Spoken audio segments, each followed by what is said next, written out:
sekarang tentang pendekatan karakter. Jadi, saya akan menjelaskan dari dua penerapan kurikulum ya. Kalau untuk kurikulum 2013 kondisi khusus, penguatan pendidikan karakter itu terletak pada 5 nilai utama, yaitu religiusitas, nasionalisme, kemandirian, gotong royong, dan integritas. Artinya, kelima nilai utama pendidikan karakter ini diterapkan melalui pembelajaran bahasa Indonesia pada aktivitas-aktivitas yang sesuai dengan kompetensi dasarnya, seperti itu. Jadi bukan mengajarkan pendidikan karakter itu menjadi satu mata pelajaran khusus gitu, tidak, tetapi diintegrasikan ke dalam prosedur pembelajaran untuk suatu kompetensi dasar tertentu dalam pembelajaran bahasa Indonesia. Nah, lalu di sampingnya ini, ya, ini adalah indikator-indikator dari kelima nilai utama pendidikan karakter tersebut. Jadi misalnya nasionalisme, ya, di sini indikatornya itu ada cinta tanah air, semangat kebangsaan, menghargai kebinekaan, demokratis, rela berkorban, dan juga taat hukum. Nah, bentuk penerapannya seperti apa gitu ya? Misalnya nih, di teks SMA ya, di salah satu genre teks yang ada di SMA itu ada yang namanya teks negosiasi. Nah, apa yang bisa kita ajarkan dari pendidikan karakter nasionalisme ini dalam teks negosiasi, kita bisa ngambil dari sisi yang demokratis. Kenapa? Karena dalam negosiasi itu kita kan perlu sebagai negosiator ya, kita kan perlu mengetahui lawan bicara kita siapa, yang akan kita nego itu siapa. Kemudian pada saat jalannya nego itu dia responnya terhadap kita bagaimana. Maka disitulah kita berlaku demokratis. Artinya kalau kita mau menego seseorang, kita juga mau untuk dinego gitu, sehingga nanti pada akhirnya terjadi kesepakatan. Fungsinya negosiasi kan itu. Nah, itu contohnya ya. Nah, kemudian sejak penerapan kurikulum PSP, beberapa di antara kelima pendekatan karakter ini kemudian dikembangkan gitu. Misalnya ini nih, kebinekaan. Kebinekaan itu kan masuk ke nasionalisme ya. Ternyata pada saat di kurikulum PSP, kebinekaan ini diperluas jangkauannya. Jadi cinta tanah airnya itu tentu saja lingkupnya masih cinta tanah air kita ya, Indonesia.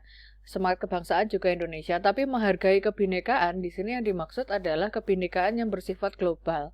Jadi tidak hanya perbedaan yang ada di Indonesia saja, tetapi juga perbedaan suku, agama, ras yang ada di seluruh dunia gitu. Kemudian gotong royong. Nah, ini gotong royong di kurikulum 2013 menjadi salah satu nilai utama pendidikan karakter, di PSP juga masih ada.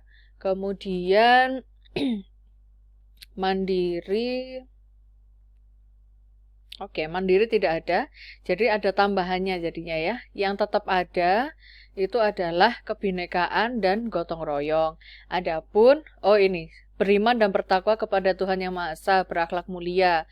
Nah, ini di sini juga ada, yaitu masuk ke karakter religiusitas.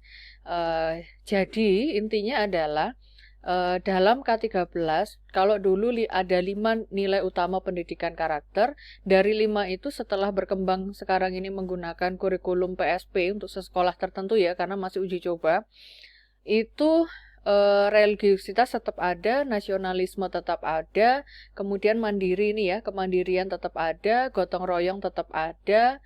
Nah, kemudian untuk yang integritas itu tidak hanya yang diajarkan itu tentang kejujuran, keteladanan, tanggung jawab, anti korupsi, komitmen moral, dan cinta kepada kebenaran, tetapi juga ini kreatif, kemampuan untuk bernalar kritis. Jadi ada tambahannya itu gitu. Jadi intinya antara K13 sama kurikulum PSP ditinjau dari segi pendidikan karakter itu saling menguatkan, saling yang di PSP itu melengkapi apa yang sudah ada di kurikulum 2013, kemudian tugasnya guru sekarang tinggal menerapkan nilai-nilai dalam pendidikan karakter tersebut dalam suatu prosedur pembelajaran untuk suatu kompetensi dasar di bahasa Indonesia.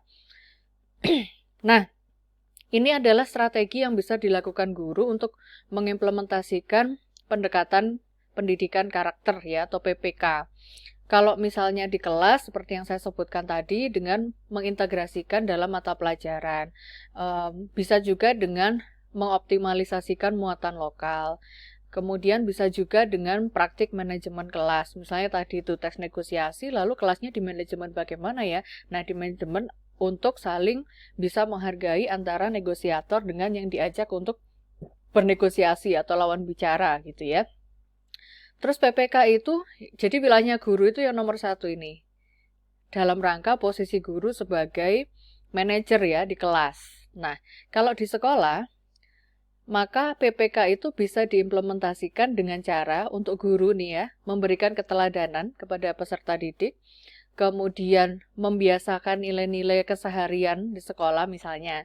Sebelum pelajaran dimulai berdoa terlebih dahulu, kemudian literasi dulu 5 menit. Nah, seperti itu pembiasaan-pembiasaan ya yang bisa dilakukan oleh guru. Kemudian kalau dari segi peraturan sekolah bisa juga dengan sekolah itu melakukan branding, misalnya apa?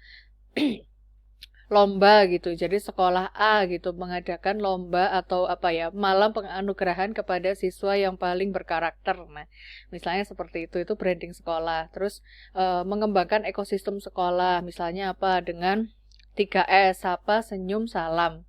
Apa tuh? Salam, senyum, sapa, senyum, salam ya. Itu ekosistem sekolah. Kemudian menerapkan norma, peraturan dan tradisi di sekolah. Kalau bertemu dengan guru, misalnya itu harus salim ya. Nah, seperti itu bagian dari penguatan pendidikan karakter. Kemudian kalau di masyarakat tentunya kita perlu melibatkan orang tua gitu. Karena bagaimanapun juga siswa itu menjadi anak asuh kita saat kita berada di sekolah. Begitu di masyarakat, dia akan diasuh oleh orang tuanya. Sehingga pembiasaan karakter ini perlu melibatkan orang tua dan lingkungan di sekitar anak. Bisa komite sekolah, bisa dunia usaha, bisa akademisi, pegiat pendidikan, pelaku seni budaya bahasa dan sastra, bisa pemerintah dan Pemda, tempat siswa itu berada dan berkomunitas seperti itu.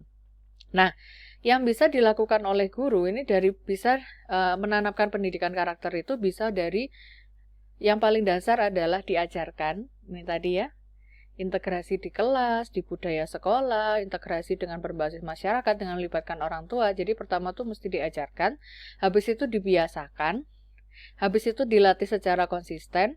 Harapannya kalau sudah konsisten akan menjadi kebiasaan, karakter yang baik itu akan menjadi kebiasaan, menjadi karakter pada siswa itu sendiri dan akan menjadi budaya untuk lingkup masyarakat yang lebih luas. Artinya karena setiap siswa itu pada dasarnya kan anggota dari masyarakat ya.